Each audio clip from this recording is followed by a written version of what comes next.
to another episode of Woke Nation. At the end of the month, January the 30th, so we're almost into February, and February can't go quick enough already.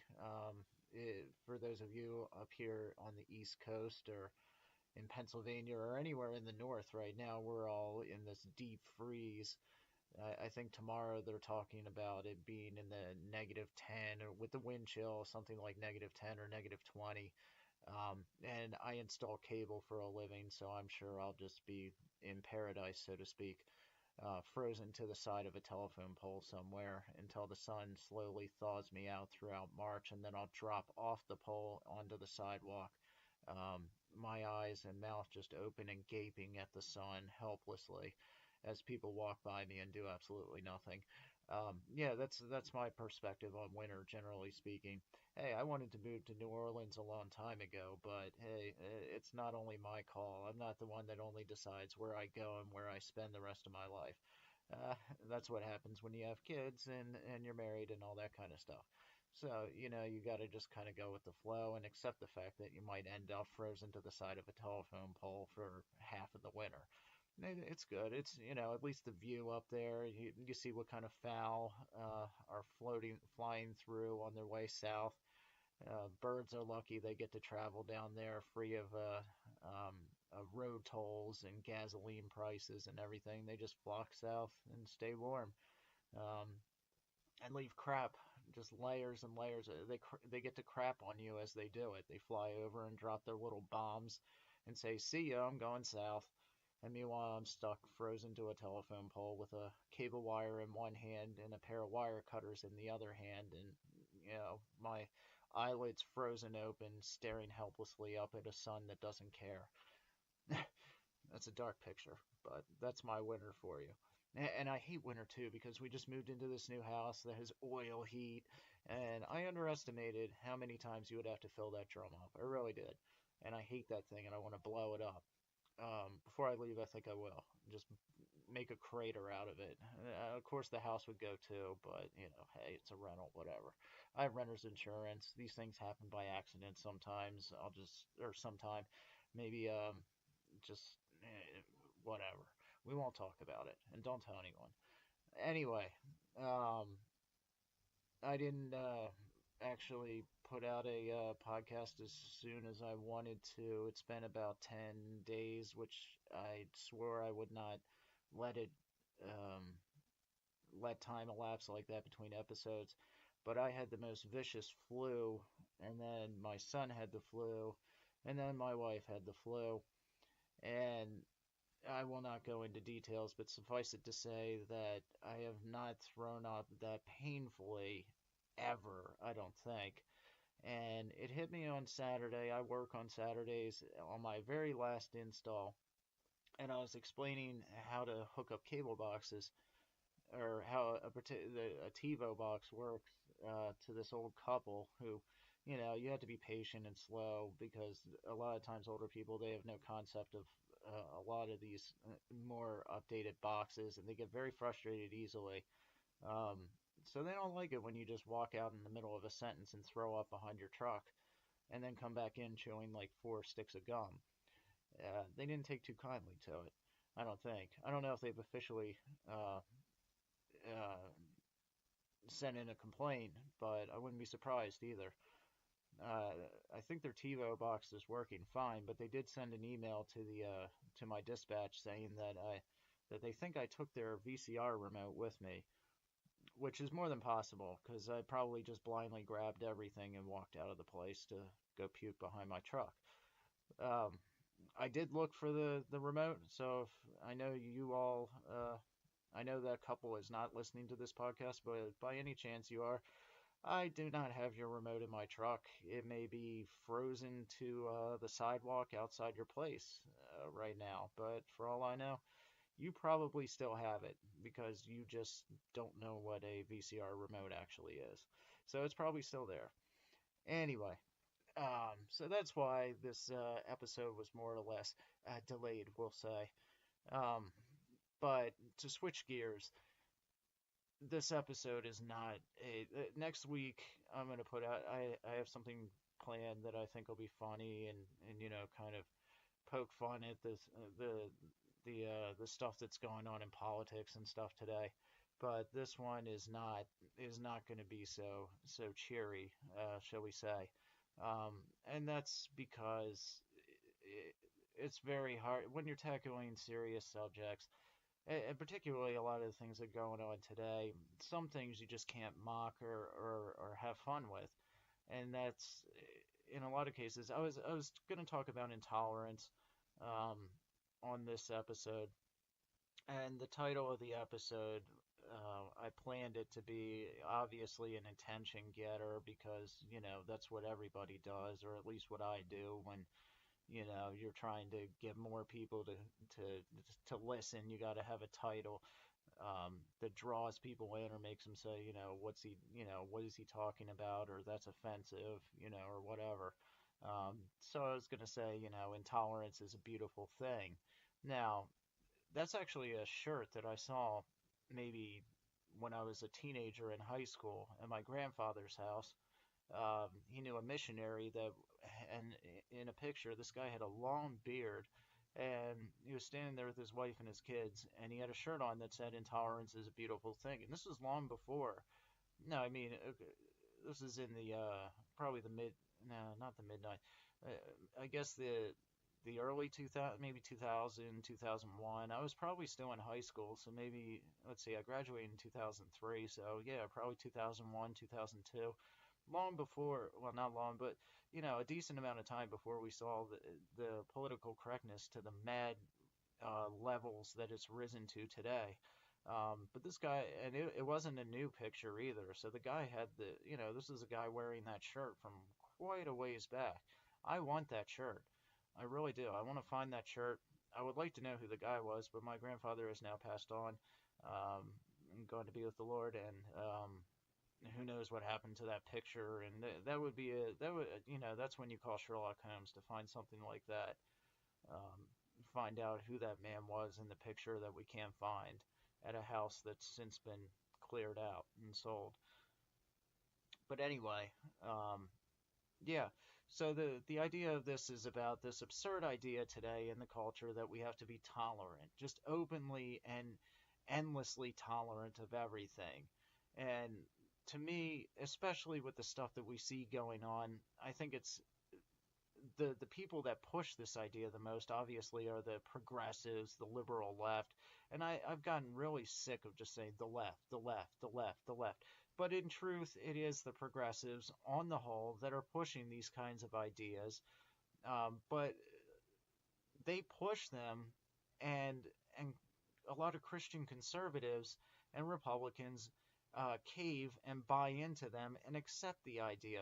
That's one reason why the church is in such disarray and collapse is because they've bought into this ridiculous idea of being tolerant of everything out there. Now, they're not tolerant just for the sake of being tolerant. They're tolerant because they want to be accepted and they want to stay relevant. I've talked about this in other podcasts. That's the main problem of the church today, besides all the heresy and doctrinal issues that are overflowing in the seminaries. Um, like there's one pastor that I've been hearing about on the Daily Wire and some other areas named Paul Stanley, who wants to just throw out the Old Testament altogether. But whatever. That's a key point there, or a key example there of something you should not be tolerant of. So this idea of tolerance, I think, is something that should be absolutely and totally rejected. Intolerance is actually a very beautiful thing that should be accepted. Um, Even the people that push the idea of tolerance don't believe it. If they did, you wouldn't see the kind of pushback against Christianity and the bias and censorship of Christians and conservatives going on wholesale on social media. The beginning rise of it in the court systems. They're trying very hard in the court systems to get it to where particularly Christians, cannot have any kind of contact with homosexuals or people or transgenders in any way that might convert them back to, a straight, quote unquote, normal life. a Christian life, because I don't want to delve into that argument, but it's very clear from the Bible that homosexuality is a sin and is not normal. The same could be said for transgenderism. Okay, it's not normal. It's not the way to go. And when you talk about tolerance, yes, in our country today, we have the freedom to live as long as you're not physically harming another person. I don't believe that the government should legislate morality. That's not what I'm talking about. The government should not legislate morality in most cases, in my opinion. That's not its job. Government is not there to be a moral example to us. You know, people have this absurd idea, and I hear it all the time on news, uh, cable news, and all these different pundits talking about how the president should be a moral example to America, just this bastion of virtue and who we all look up to. Our president and our members of our government are just our representatives, politically speaking. They were never intended to be moral icons that we all should look up to and aspire to. Children should look up to their parents. Parents should look up to the church and to God. That's it. You shouldn't look up to another flawed human being who was elected by you and your friends to represent you in government. How does that make sense? It's a total perversion of the way society is supposed to be structured. And that's why you're seeing the government becoming more and more and more powerful and filling more and more vacuums and voids within society because the church and the family have eroded out of those vacuums and the government has moved in to fill them. It's taking the place of the church and the family. And those are things that should not be tolerated either. Um, but this idea of tolerance, the people that are pushing it are using it very clearly as a way to muzzle and silence dissent and opposition. Okay, um, and the abortion issue is one of the most glaring examples of this. And to anyone who's been following the news lately, I'm sure you've seen the heinous uh, stuff that's going on in New York City right now with how they now legal Andrew Cuomo, I think his name is, who should be strapped to a raft and pushed out into the Pacific Ocean and never heard from again, has now legalized abortion basically up until birth in the state of New York, and they turned the I guess the World Trade Center, I forget the name, I can't think of it right now. The building that they put in place at the World Trade Centers when they came down on 9/11, they built a new one in this place. I forget what they call it now. I guess it's just the World Trade Center. I don't know. But they put pink lights on it to celebrate. They put a pink glow around it to celebrate. Um, I can't think of a more perverse thing that you would celebrate. Even back in the day when people like Hillary Clinton, the Clintons, and other top Democrats were arguing for abortion, what did they call it? What was their catchphrase? Safe, legal, and rare. Okay, how far have we come from that? This is how far we've come to where now we are the tallest. I think it's the tallest building in New York. I know the other buildings before they fell were. Uh, we're gonna cast it in a pink celebratory glow to celebrate the fact that now it is less rare, more legal, and potentially less safe to kill babies, easier, to make them easier to kill children. Um, I mean, it's just that's what I'm talking about this whole intolerance thing. Intolerance, just tolerate everything. Your view is your view, my view is my view. Let's just live. Why can't we all just get along and admit that we disagree sometimes? No, there are things that should not be tolerated, and this is one of them. Abortion should not be tolerated. Okay? It is not this issue of what I was talking about earlier, where I said the government should not legislate morality.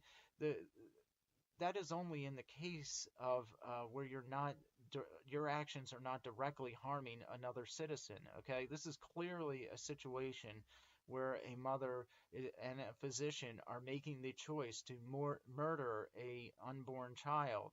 Okay, this is not about tolerance and inclusion and living together. This is about making a choice to where our children cannot live with us ever because we're killing them. Okay, and making it easier to do that, to make that decision. We're breaking down barriers and talk about vague language. The governor, I think it's the governor of New York, or not New York, Virginia, was also talking about this. And there's an article on Fox. If you want to talk about vague, the language that they use, the defenders of these, what's going on in New York, and now it's going on down in Virginia, and the same idea. The way they defend it is saying that the only time these things happen is if there's a deformity or the fetus is not viable. Uh, what are you talking about? Okay, by that point, that far into the pregnancy, with our technology and all our medicine and all we know and are able to see going on in the womb, you're telling me it takes until then to know the depth of a deformity or or whether a fetus is viable? Are you kidding me? I don't buy that for a freaking minute. You know, by that point, by the point that you get to, okay, we're gonna deliver this baby. You know whether it's viable or not, or whether it's deformed or not. And I need to stop saying it. Whether the child is viable or not, or deformed or not. And even then, that shouldn't determine whether you kill the child or not. Whether the child is deformed. Are you kidding me? That's the same kind of thing that they used to do, and I know that people on the left will laugh at this because oh, that's just an absurd analogy. But that's what they used to do in Nazi Germany. It is. They did. Children that were deformed or mentally retarded, they killed them because they were not considered useful members and productive members of society. Okay, that's clearly, in at least in small part, what we're moving towards. How is it not? Why is deformity even a freaking issue? Okay, so their life is not. That runs contrary to everything the left stands for. Number one, so that's just so hypocritical because they're the ones that talk about you should just love and revel in who you are no matter what. All these shows about just loving yourself no matter what, and they're gonna kill somebody because they're deformed. Are you kidding me? How does that even make sense? It runs contrary to everything they stand for, which uh, actually makes logical sense because they stand for virtually nothing. Okay, and they make no.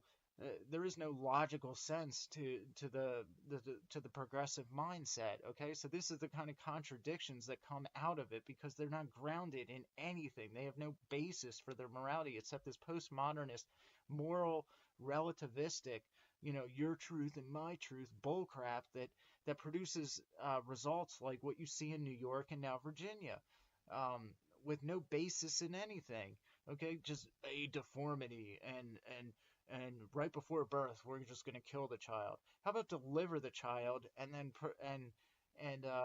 get it to an adoption, him or her to an adoption agency, and a parent who will love the child for who or he or she is can then take the child from there. If the parent is so shallow and self-centered and cannot deal with the fact that their child may not look like Brad Pitt on the outside, like the outside really matters at all in the broad scheme of things. None of us will stand before God and will be judged based on our outward appearance, okay? Otherwise, I'm doomed because I'm not Brad Pitt or anything, okay? All right, so our outward appearance mean absolutely nothing. God does not judge your face; He judges your heart. Okay, so if that were true, whatever. That just makes absolutely no sense to me. And the viability part, again, is just absolutely absurd. I've seen statistics on these kinds of things. The overwhelming, overwhelming, vast majority of abortions are based on social, economic reasons. They are not based off of viability or deformity or these other things. Those are extremely rare cases, and they are used. The left and the progressives. I know I hate saying the left, but the progressives and these Democrats and these legal people that are doing this crap in these states are using those very tiny numbers and blowing them up and making them sound like uh, this is what most of these abortions are all about. No, they're not. Most of them are just a matter of convenience. The mother just doesn't want the child, okay? And now you're opening up the door and making it easier for her to have to have uh, last minute cold feet and fears right before she gives birth, and legally now she can just decide to terminate the pregnancy. Um, there is no what is the definition of deformity? Okay, that you would use that as a basis to go off of. What is your definition of deformity? Okay, what is your definition of viability as well? I would like to see that. People might say that's a no-brainer, but I don't think it is at all.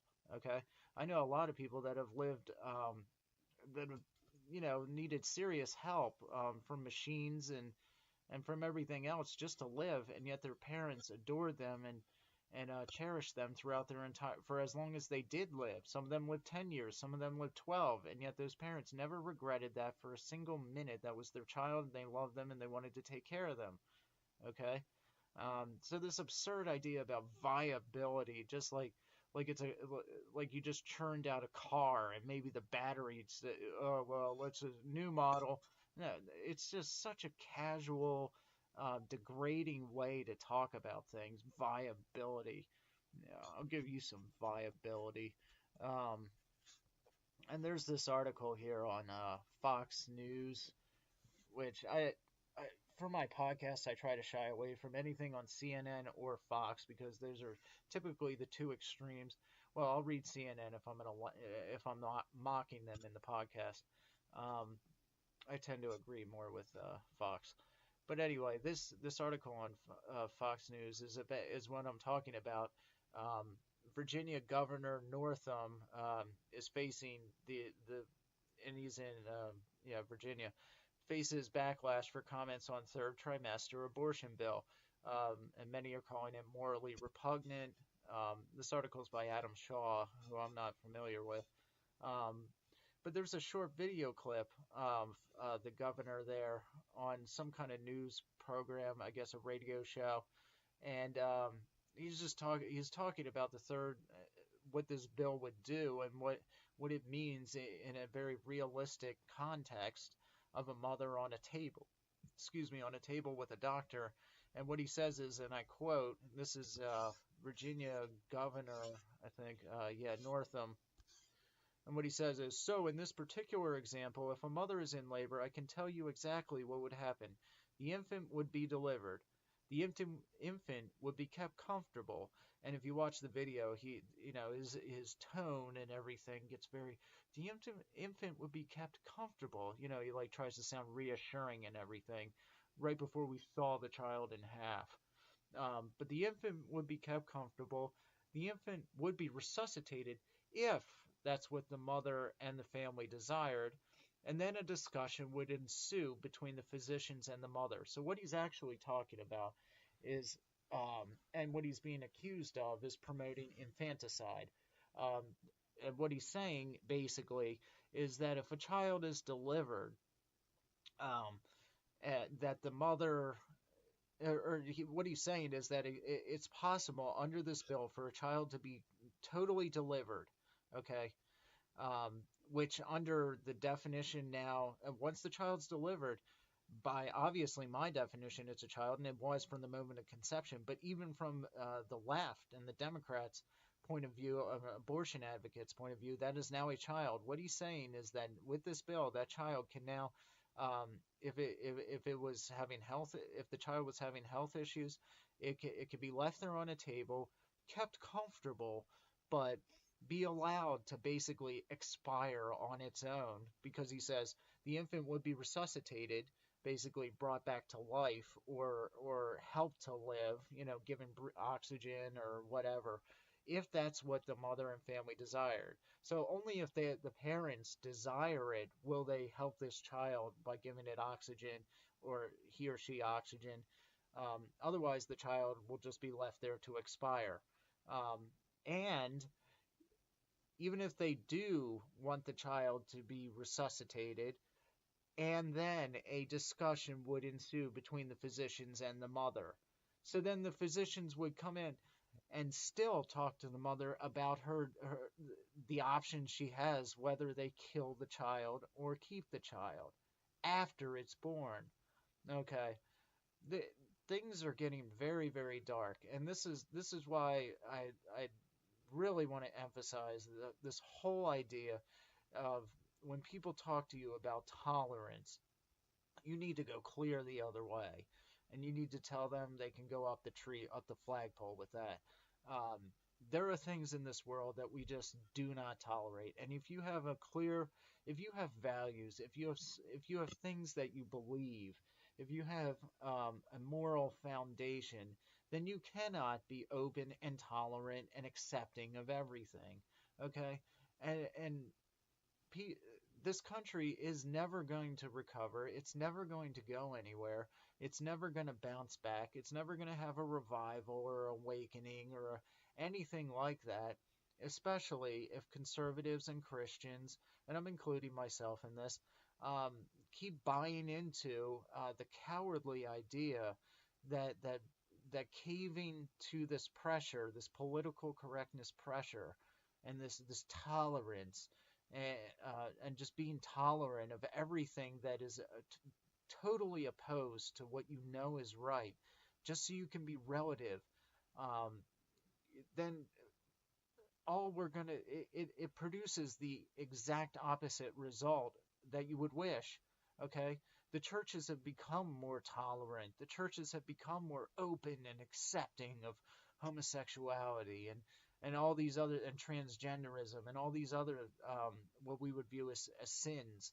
Um, they become more open towards all of them, and the exact opposite, or they haven't reaped any sort of monetary rewards for it. Okay, church attendance is dropping by the year. Okay, so there are not new converts because they've been more open. They become less relative or relevant because they stand for less. Okay, so what is the church at the end of the day if it stands for nothing and is open and tolerant of everything? It might as well not exist. And progressives, know this. Millennials know this. They know that if they look at the church and it is stands for absolutely nothing and it has no values, it's stripped of its morals, and it's just openly welcoming to everybody, no matter what, um, and condemns nobody, speaks out against nothing, um, and just whatever you do is just fine. You'll find God some way, somehow, and that's cool. That's your path. They know instinctively on the inside that's a load of hogwash, and they stay away. If that wasn't true, then more millennials would be going to church, because that's what the churches are starting to look like. This tolerant, just garbage, um, and it's not good. And we really need to just wind the clock back and go back to that period where all of us, used to actually stand for something. And when we said we stood for it, we actually did, understanding that there will be repercussions and persecution and all these other things. Okay, that comes with the territory. Christ was very clear about that throughout the Gospels, that if you follow me, the world will hate you because the world hated me first. Okay, so we should know that that's going to come no matter what. All right, he was not tolerant. He was not open and endlessly tolerant and open towards everything. Okay, he showed compassion towards people that were lost. He came to save the lost, but that did not mean that he condoned their sins and was tolerant of their sins. He was very harsh, and spoke very harshly of sin and hypocrisy and moral corruption and pride and the love of money. He spoke against these things very clearly and graphically and dramatically. He was in no way tolerant of them. So tolerance is not a good thing, and I say intolerance is a beautiful thing, and we need to cherish that, and we need to stand up for it, and we need to turn the tables on the people that come at us and say that you're a racist or you're a bigot or you're a homophobe. No, I'm actually none of those things. I just don't agree with your life choices, and I have every right to disagree with you on that. I can't force you, obviously, but I will not tolerate you shoving your life just the way you don't want me to shove my beliefs down your throat.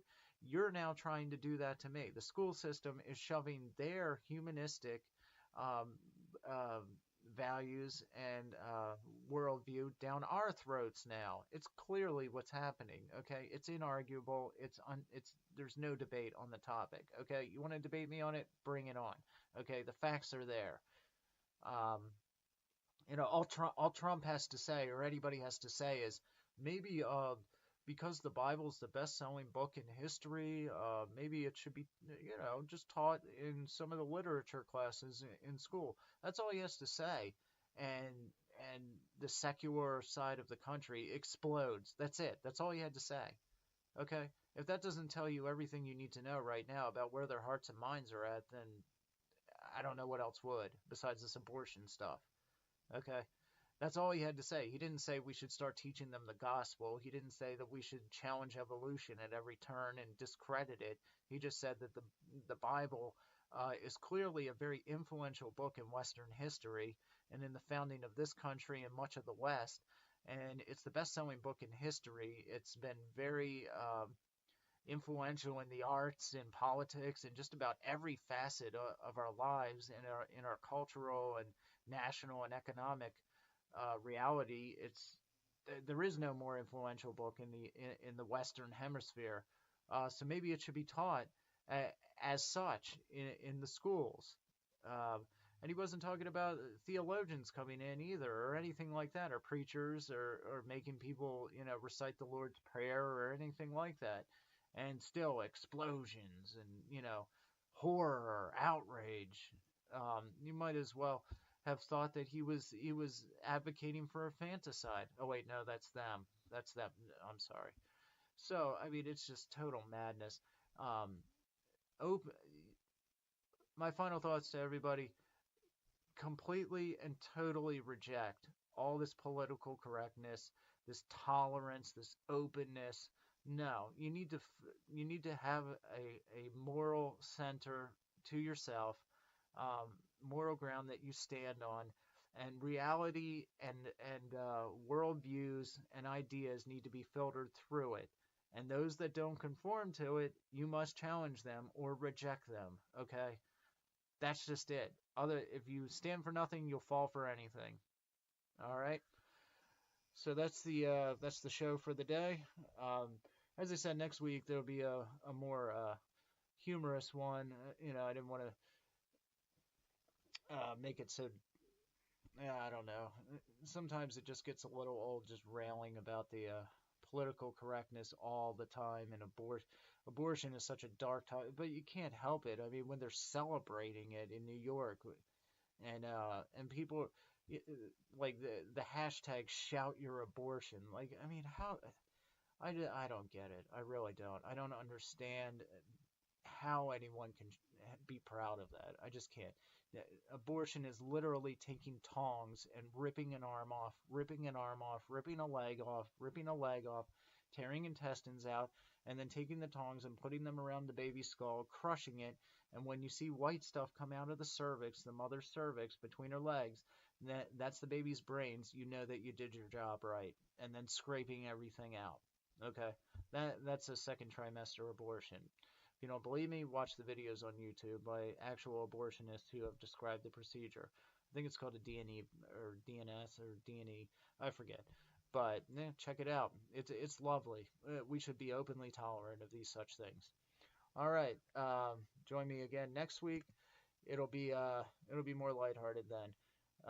In the meantime, good night and God be with you.